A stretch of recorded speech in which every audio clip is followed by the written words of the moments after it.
Olá, esse é o canal TMO-EPM. Hoje a doutora Fernanda Azevedo irá discutir o papel da DRM positiva em pacientes com LMA e mutação do FLT3.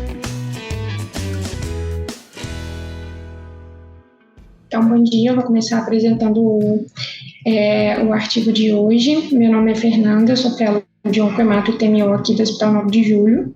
Então, o artigo escolhido foi o valor prognóstico do FLT3 e TD na doença residual mínima na leucemia mieloide aguda, artigo publicado na JCO em outubro de 2022. Então, em relação ao gene do NP no FLT3, o FLT3 é uma tirosina quinase FMS-like, que foi a terceira dessa categoria a ser descoberta, por isso FLT3. Ele é um gene de proliferação celular e ele está expresso em células progenitoras e em blastos leucêmicos, e mesmo na ausência do ligante, ele é capaz de levar à proliferação celular. Nesse trabalho da Papa Manuil, publicado no New England em 2016, ele mostra a prevalência do FLT3, então em cerca de 30% das LMAs a gente tem expressão do FLT3, e no caso, o trabalho ainda é de 2016, né, então a categoria de risco desses pacientes, eles foram classificados como intermediário 1, intermediário 2, e a minoria foi avaliada como de risco adverso. Essa classificação mais recente da European Leukemia Net de 2022, ela traz o FLT3, a presença do FLT3 junto com o NPM1 ou com o NPM1 wild type como risco intermediário, isso na vigência dos inibidores de FLT3, que mostraram benefício nesses pacientes em estudos de fase 3. Mas diversos trabalhos aqui, uma coorte mais antiga que avaliou em cerca de 200 pacientes com LMA com FLT3 e sem FLT3 submetidos à quimioterapia intensiva, mostraram que o FLT3 e TD ele apresenta um prognóstico pior, aumentando a chance de recaída, além de redução da sobrevida global desses pacientes. E as recomendações atuais de monitorização da DRM pelo último consenso da European Leukemia Net de 2021, são que genes de via de sinalização celular, como FLT3 e TD e TKD, eles provavelmente querem representar uma doença residual mínima, mas de forma mais frequente, eles são um subclone, e isso tem um valor preditivo negativo na questão da avaliação da DRM, que isso deve ser combinado com outros marcadores. Então, não tem recomendação formal de monitorização do FLT3, que a gente vai falar mais do ITD, né, mas também do TKD e de outros genes de via de sinalização celular até o momento. Então, o trabalho ele vem para responder a uma necessidade ou abrir novas perguntas para uma necessidade não atendida em relação à avaliação de DRM em pacientes com LMA, FLT3 e TD. Então, ele avaliou 161 pacientes sem tratamento com LMA. Esses pacientes eles foram inclusos desses trials do Rovon e do grupo de trabalho suíço. Então, são 3 trabalhos em que os pacientes eles foram submetidos à quimioterapia de regime intensivo, podendo ser realizada 1 ou 2 induções. Um desses trials foi tentado o uso de lenalidomida, mas todos foram submetidos à quimioterapia intensiva. Os pacientes eles tinham que ter alcançado remissão completa após 2 ciclos de quimioterapia, e as amostras de LMA FLT3 para NGS, eles foram coletados no momento do diagnóstico e durante a remissão completa após 2 ciclos de quimioterapia intensiva. Então, aqui mostra todos os pacientes desses 3 trials clínicos. Aqueles que não tinham FLT3, eles foram excluídos. Aqueles pacientes que não alcançaram remissão completa também foram excluídos, de forma que os pacientes com LMA, FLT3 e TD correspondiam a 161 pacientes. Então, como o estudo foi desenhado, né? Então, o status do FLT3 e TD no diagnóstico foi feito por análise de comprimento do fragmento capilar e por NGS. esse NGS, ele cobria o exon 14 para o FLT3 e o exon 12 para o NPM1. O limite de detecção do ensaio da DRM, remissão completa do FLT3, variava de frequência alélica de 0,01% e 0,001%. E foi realizado em 138 desses pacientes a DRM também por citometria de fluxo, e o desfecho primário foi incidência cumulativa de recaída e o desfecho secundário foi a sobrevida global. Então, em relação aos resultados, aqui nessa tabela, ele divide naqueles pacientes que não tinham DRM por FLT3, ou seja, aqueles que tinham alcançado DRM negativa, e aqueles que persistiam com DRM positiva por FLT3, que foram 47 pacientes de toda a coorte. Então, a mediana de idade da coorte foi de 51 anos, com predominância do sexo masculino. Aqueles pacientes que apresentaram mais de 100 mil de leuco ao diagnóstico, a maioria deles estava presente no grupo que não clareou DRM. 53% tinha risco adverso, lembrando que a classificação mais antiga da European Leukaemia de 2017. A maioria daqueles pacientes que não alcançaram DRM negativa, eles também precisaram de 2 ciclos de quimioterapia de indução para alcançar a remissão completa. Em relação àqueles pacientes que foram para o transplante alogênico, então 31% no grupo dos pacientes que não alcançaram DRM e 62% daqueles pacientes que alcançaram DRM negativa foram indicados para transplante alogênico. O FLT3 e TD em alta carga alélica, digamos assim, estavam mais presentes no grupo que não alcançou DRM negativo em porcentagem, 64%, e tinha NPM mutável também menos frequente, aquele grupo que não alcançou DRM negativa, e coexistência também do DNMT3A, que a gente sabe que acontece nos casos do FLT3. Então, a incidência de recaída nos pacientes que não alcançaram a DRM negativa, ou seja, aqueles que persistiram com DRM em 4 anos, foi de 75%. Então, 75% dos pacientes recaiu, uma sobrevida global também bem menor naqueles pacientes que não alcançaram DRM negativo em comparação com aqueles que alcançaram, que em 4 anos chegou a 31%. Aqui leva em consideração o status do NPM1 e do FLT3. Então, mesmo aqueles que tinham NPM1, se não alcançavam DRM negativa com FLT3, eles iam pior. Então, eles recaíam mais e eles tinham uma sobrevida menor do que aqueles que alcançaram DRM negativo. Quais seriam esses fatores de risco? Então, na análise univariada, os fatores de risco para recaída e redução da sobrevida global foi uma leucocitose, leuco maior que 100 mil no diagnóstico. A resposta completa alcançada após 2 ciclos de quimioterapia aumentava o risco desse paciente. Aquele que tinha uma alta proporção alélica, risco intermediário e risco adverso pelo European Leukaemia Net. Na análise multivariada, a detecção da DRM positiva versus DRM negativa também teve impacto nesses pacientes. Outras coisas que tiveram impacto foi leucocitose ao diagnóstico e com um P marginal, o número de ciclos que eles demoraram para alcançar remissão completa. Então, como a gente viu, alguns dos pacientes, a maioria dos pacientes da coorte, eles foram para TMO alogênico. 93 pacientes, eles foram para TMO alogênico. 30 receberam condicionamento mielablativo e 63 pacientes receberam condicionamento de intensidade reduzida. Então, novamente, aqui a gente vê no gráfico a incidência de recaída foi maior naqueles pacientes, mesmo que foram para transplante alogênico, que não alcançaram DRM negativa, com uma sobrevida global também reduzida.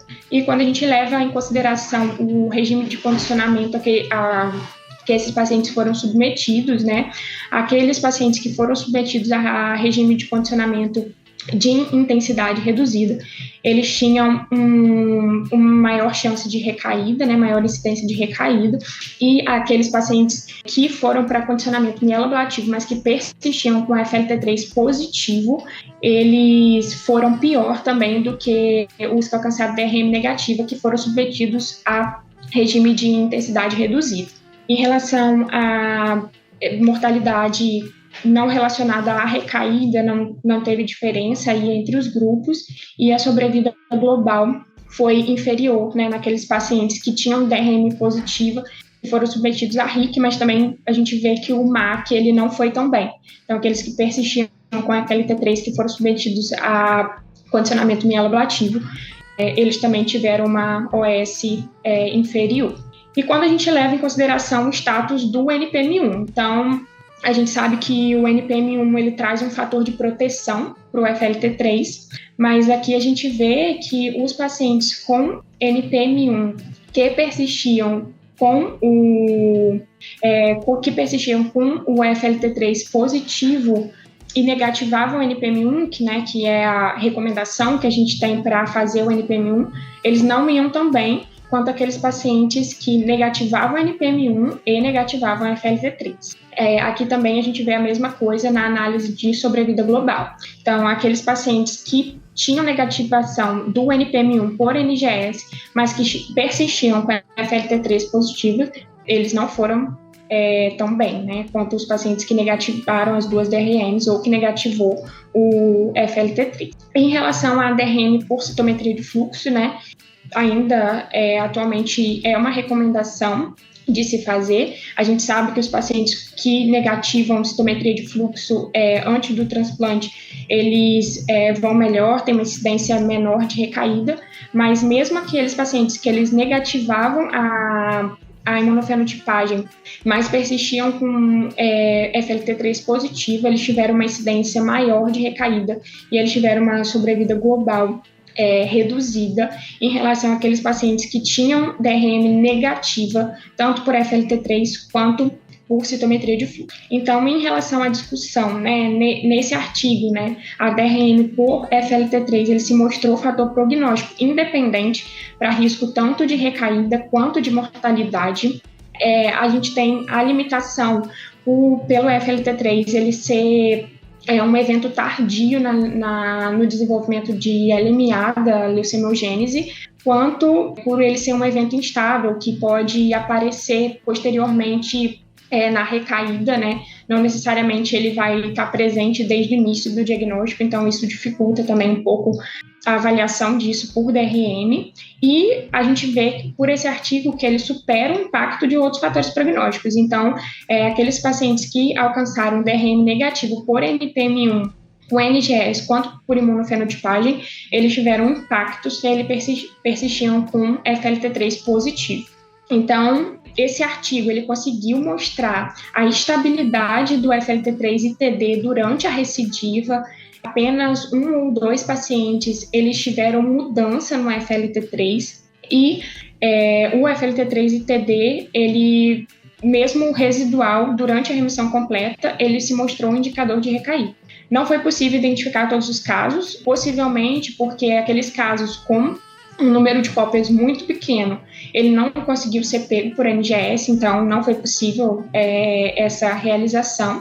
E o artigo sugere um monitoramento longitudinal para prever a recaída ou, por exemplo, para determinar estratégias diferentes de tratamento. Então, alguma intensificação de tratamento, alguma outra estratégia antes do paciente recair. Uma grande limitação, né, do artigo foi que os pacientes eles tinham sido submetidos à quimioterapia intensiva e não foram submetidos ao uso de inibidor específico de FLT3. E isso a gente não sabe como essa DRM se comportaria ainda nesse contexto. Então, em relação à conclusão, né, a gente conclui que a presença de DRM positiva, ele aumenta sim o risco de recaída e de mortalidade, que ele supera os fatores prognósticos atuais na classificação de risco, e a sugestão de adoção de DRM por NGS na prática clínica poderia trazer impacto, né, para os pacientes com LMA. Obrigada. Discussão. Bom, em relação ao artigo, achei o artigo bem interessante. Ele vai usar um reforço do que fez artigo, igual a Fernanda disse, comprovar que a avaliação do FLT3 nos pacientes avaliadores residualmente. Bom, eu achei muito legal o artigo, porque igual a Fernanda disse, a própria Euriquinet fala que a gente, para poder fazer o acompanhamento da DRM do paciente, a gente vai usar basicamente ou telemetria de fluxo, ou PCR para ele ter indicado, ou PDF, né? Então a gente acaba trazendo uma nova ferramenta para a gente principalmente avaliar o prognóstico do paciente, quem sabe se até guiar terapêutica, baseado nisso. Então, eu achei um trabalho legal por conta disso, também de fato conseguir alcançar o objetivo dele, que é demonstrar que está ligado a um pior prognóstico, ligado a uma redução da vida global e, além disso, também em associação com os outros marcadores de DRM, pode ser bastante útil na avaliação do paciente. E realmente o que a Fernanda trouxe no final, eu acho que é uma limitação importante do trabalho em relação a não ter nenhum paciente que tenha vários inibidores de SLT3, porque eu posso estar enganado, mas os inibidores de SLT3 eles predispõem, inclusive, a mutações do próprio gene da SLT3. Então, no artigo ele fala que 100% dos pacientes que tiveram DRM positivas por SLT3, eles tinham o mesmo padrão do SLT3 do diagnóstico. Então, talvez se usando inibidores, esse padrão poderia se alterar e poderia ter uma coisa diferente em relação a isso. Mas, de resto, eu acho que é algo plausível da gente colocar na prática clínica, principalmente a associação com os outros métodos de avaliação de DRM. Complementando o que o Breno falou, achei um artigo interessante usar seria a mesma coisa do DRM lá que a gente falou do mieloma, não a mesma coisa, né, mas um pouco parecido. Não sei se mudaria a prática clínica atual, achei que o N do estudo não foi tão grande, embora o próprio estudo alguém falou alguma coisa? Falaram alguma coisa? Embora o próprio estudo embora o próprio estudo recomende fazer a adoção do FLT3 por NGS, eu observei algumas coisas no artigo que eu fiquei até tinha falado com a Fer aqui, que alguns pacientes fizeram um transplante autólogo. Eu não sei se isso poderia influenciar também na questão da recaída da doença. De não usar, né, o inibidor de FLT3 também seria uma crítica ao artigo. Não sei se válida, mas observei que talvez pudesse interferir até disso, de trazer para a prática clínica, porque a gente, quando tem paciente que tem FLT3, usa inibidor, e aí não seria o mesmo contexto do artigo. Então, eu acho que não mudaria minha prática por agora, embora para o futuro talvez seja uma coisa a se pensar. Minhas observações que eu gostaria até de tirar dessa questão do autólogo, né, se isso não influenciou, e também do uso do inibidor, do não uso do inibidor. Então, eu estava falando com a Fernanda, eu gostei bastante do artigo, gosto também dessa parte molecular. Enfim, eu acho que principalmente, eu achei um bom artigo, eu acho que dá para quebrar um pouco a ideia do que a gente tem de que FLT3 não serve assim para nada, né, no quesito DRM, porque é isso que a gente acaba aprendendo no guideline, né, não use. Então, a gente vê que, principalmente em associação com os outros marcadores, isso pode ser um fator que ajude a gente a determinar, principalmente a questão de PFS e recaída do paciente. Eu acho que concordo com o que já foi falado no quesito de limitação. Acho que, assim, a maior limitação é o não uso de inibidores. Eu acho que, pelo Ratify, né, que em 2017, o inibidor midostaurina em primeira linha em paciente em primeira linha de tratamento para LMA melhora a sobrevida global, inclusive. Então, acho que isso é o principal, digamos, calcanhar de Aquiles do estudo. E eu acho que, assim, para mudança de prática clínica, eu acho que talvez seja válido na associação. Acho que quanto mais métodos de DRM, acho que melhora a sensibilidade e a nossa predição de recaída do paciente. Eu acho que a principal ideia do artigo é essa, que, assim, mostrar que a FLT3 pode sim ser usado, acho que não como fator isolado, né, de avaliação de DRM, e a gente tentar ver como se comportaria isso no paciente que usa inibidor em primeira linha, que é o recomendado hoje em dia, né? Acho que é a principal limitação. Eu tenho uma dúvida para vocês, assim. Então, vamos lá, você induziu um paciente consolidou ele e por algum motivo você não tinha visto o FLT3 no diagnóstico, mas depois você fez o NGS na avaliação de resposta pós-consolidação só com químio e você viu o NGS FLT3 positivo. O que vocês fariam com FLT3 e TD positivo? Pós-tratamento? Que nem do artigo. Você já tinha tratado, consolidou e viu que tá positivo. Então, acho que a gente poderia discutir no caso do inibidor de FLT3 de manutenção, né? Para esse paciente. Já que a gente não fez na primeira linha. É isso que o Pedro... Então, pra você mudou a prática clínica. Não, mas aí... Você não faria nada antes. Agora você tá fazendo um inibidor de FLT3. Não, mas ele não sabe... Mas aí eu fiquei em dúvida com a pergunta, porque o que eu entendi, ele tinha FLT3 no diagnóstico, você não viu, e depois você foi ver no final. Mas isso não é o intuito do artigo. O caso estava, sei lá, fora daqui, que não tinha esse método, veio para você começar a indução, você já tinha feito indução, sei lá, você só consolidou, como a gente tem vários casos assim, e no final você quis seguir esse paciente por ver a avaliação molecular desse paciente, ele tinha FLT3 positivo. Mas isso não é a pergunta do artigo, não é o que o artigo responde. Isso a gente já tem outros... Não, isso é impacto do FLT3. Da DRM com FLT3. O que você está falando é o FLT3 no diagnóstico e você fazer a manutenção depois. Não é isso? Não. Eu entendi isso. O paciente teve diagnóstico fora, teve FLT3, não fez midostaurin de qualquer outro inibidor. Não, você está falando do paciente que chega... O Pedro chegou sem avaliação. Paciente que não sabíamos que tinha FLT3, não tinha avaliação, e aí depois você soube que tinha. Como vários casos que acontecem. Chega aí, o cara já induziu, aí a gente vê que vai consolidar só. E aí, por algum motivo, não transplantou, fez só químio, ou transplantou. Enfim, depois você avaliou e pediu um NGS e tinha FLT3 positivo. E TD. Mas ele estava em remissão, no caso. Ele estava em remissão. Resposta completa, você pediu um NGS. Mas você ia pedir um NGS depois? Essa é a situação. Mas poderia considerar transplante halogênico em primeira remissão, né, visto o pior prognóstico que tem esse paciente, e considerar manutenção, né? Acho que concordo com o Pedro aí. Pensaria em transplante halogênico e manutenção. Então é isso, para vocês mudou a prática clínica do artigo. Eu não sei, eu acho eu não acho que a prática clínica mudou antes de você saber, entendeu?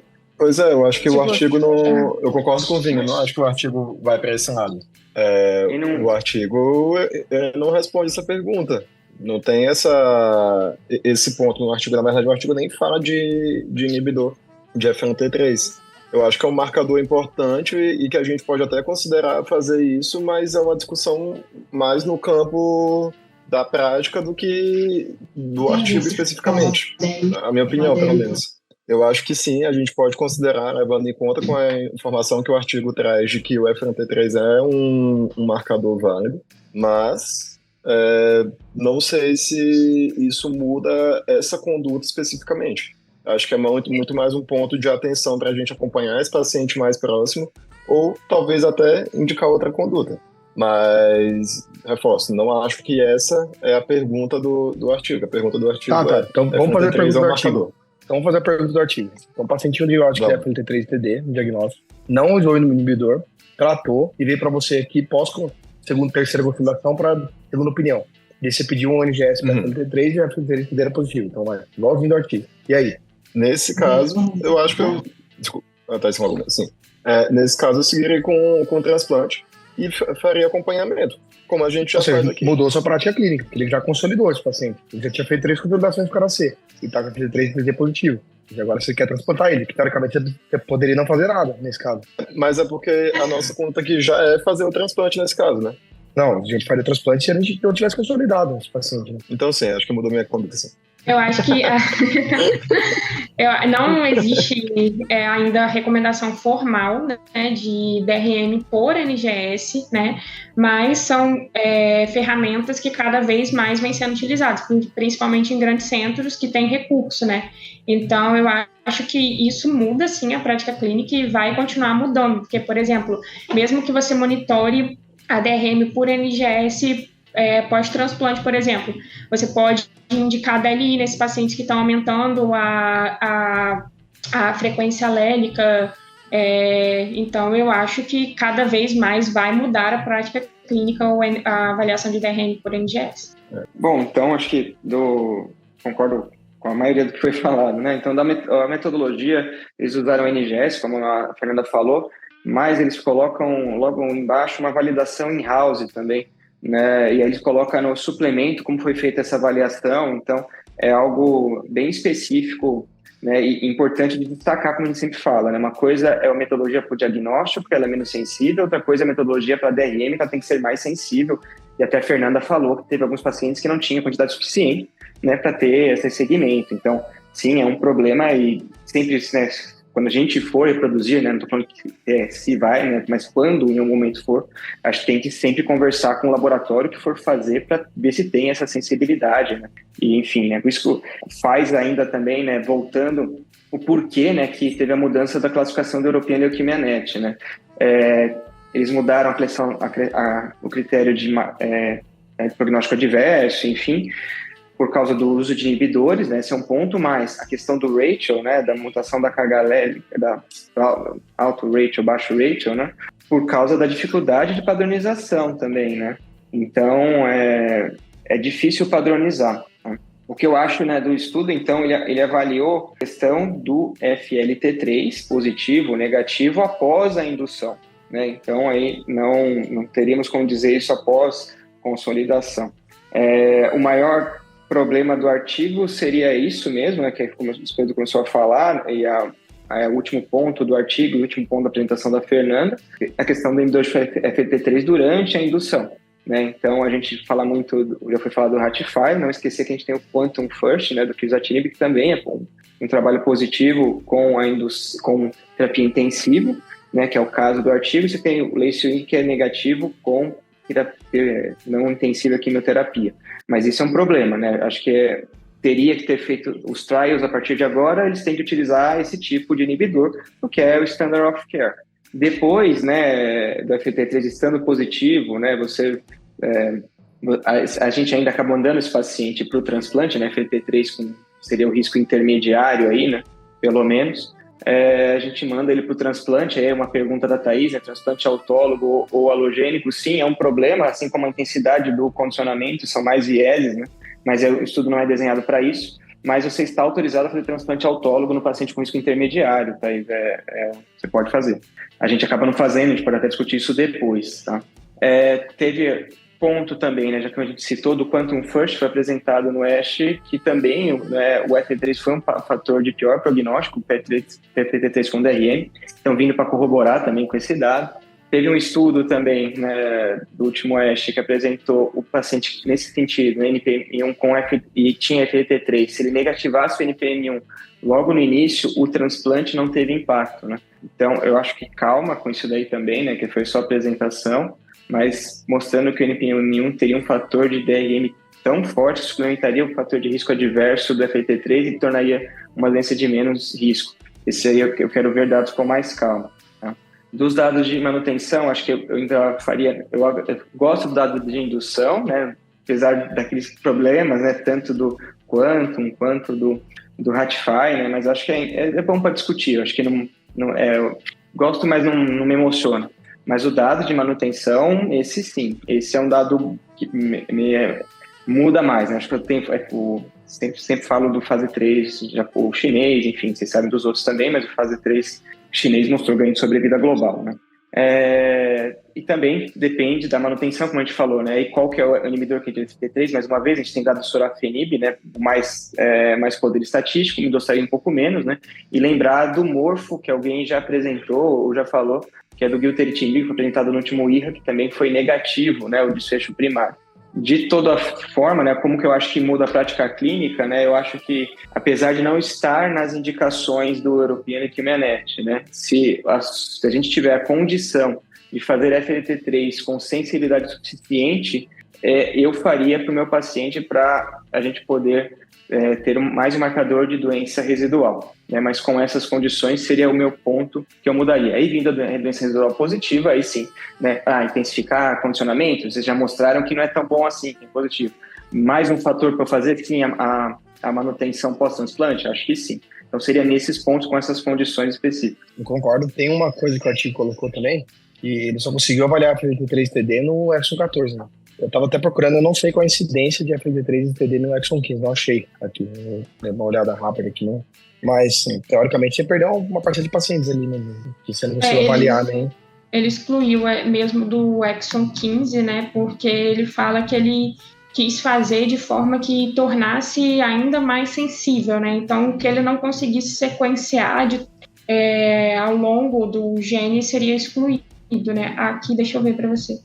No artigo foram 4 com exon 15 que foram excluídos. É baixo, né? Porque isso pode ser, vamos supor, você tá aqui, chegou um paciente para você que você tinha no diagnóstico, e daí você tem que perguntar para quem faz o exame do NGS, né, onde foi o ponto de mutação do gene. Teoricamente, se for exon 15, a gente não vai conseguir quantificar depois e replicar o dado do artigo. Isso pode ser um pequeno problema que a gente tem que perguntar, né, quando tiver, se por acaso a gente for usar essa alteração. Mas foi o que vocês falaram, eu acho que o problema é nos inibidores. A gente não sabe como é que vai se comportar esse dado como marcador. E juntando também o que o Vini falou, se você tem NPM1 mutado e FLT3, será que a gente precisa olhar mesmo FLT3? Pelo que o artigo Fernando mostrou, sim. Parece que tem uma parcela de pacientes que era NPM1 negativo e FLT3 positivo é um pouco pior, né? Mas pelo que o dado que o Vini viu lá no ASH, lá, o NPM1 mutado foi sozinho, era o que era impactante, né? Então, a gente tem que aprender um pouco mais sobre isso antes nessa população específica, antes de assumir que grandes verdades, né? O Morpho, que você citou também, ele teve um benefício em quem tinha DRM, né? E acho que era por NGS também, não lembro agora. O Morpho era NGS, só que aí o teste primário foi negativo, exato. Seria análise de subgrupo, né? Foi você que falou mesmo do Morpho, verdade, lembrei. Que também foi feito por NGS, né? Só para citar aí, né? Também, né? Igual o artigo de hoje. Exato, a gente falou na época até. Mas é isso que a gente está falando, assim, tem vários...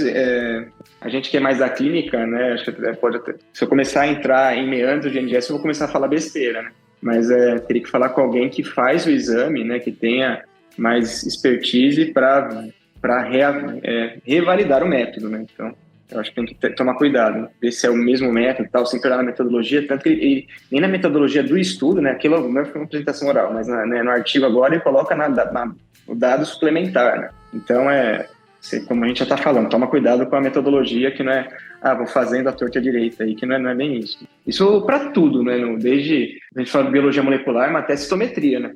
A gente fala de citometria, a gente quer reproduzir os dados, não, peraí, como é que ele faz a DRM? Você vai ver Aeroflow, que é outra coisa, né? Então, sempre veja uma metodologia do que a gente está fazendo de qualquer exame. Sem querer ser redundante com o Vinícius, mas eu achei bem interessante. Eu acho que a principal mensagem mesmo do artigo é mostrar que como um avanço de técnica aí, né? A aplicação do NGS para tentar usar o FLT3 como DRM mostrou que a molécula é significativa clinicamente, ao contrário de quando você usava uma outra técnica que era o PCR em real time, né? Então que daí reforça isso que o Vinícius falou, assim, não é o marcador só em si, é como a técnica que você usa para analisar o marcador.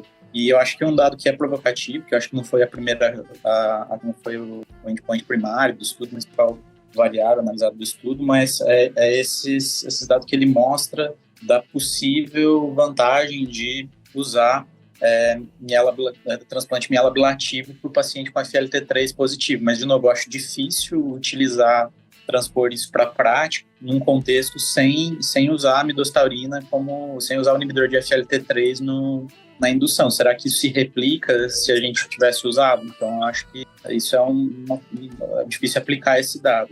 E interessante, inclusive, um dos últimos gráficos que ele mostra de como, inclusive, o NGS ele pode, inclusive, ser até mais preditivo clinicamente do que a própria DRM por imunofenotipagem. Isso mostra como o avanço da técnica, né, dentro da hematologia, às vezes muda o olhar que você tem sobre um mesmo marcador da doença. Até o ano que vem. Então tá bom. Ano que vem. Valeu. Então por hoje é isso. Até a próxima semana. Tchau.